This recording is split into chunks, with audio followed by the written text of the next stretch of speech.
আলী ইসলাম খেয়াল করবেন, circuit house Shibbari cancel, circuit house.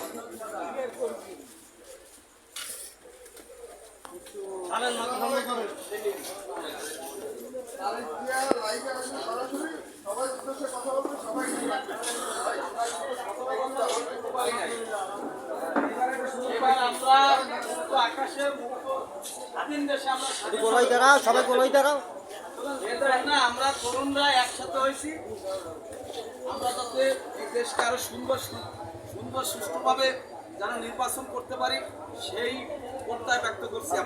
গণতন্ত্র যেন আবার ফিরিয়ে আনতে পারি আমরা। গণতন্ত্র মুক্ত আকাশে এবার মুক্ত বাতাসে এবার আমরা ভোট দেবো ইনশাআল্লাহ। আর ইসলাম কিন্তু শিববাড়ি সার্কিট হাউস। দোয়া করবেন, আল্লাহ জিয়ার জন্য দোয়া করবেন। আরেকটু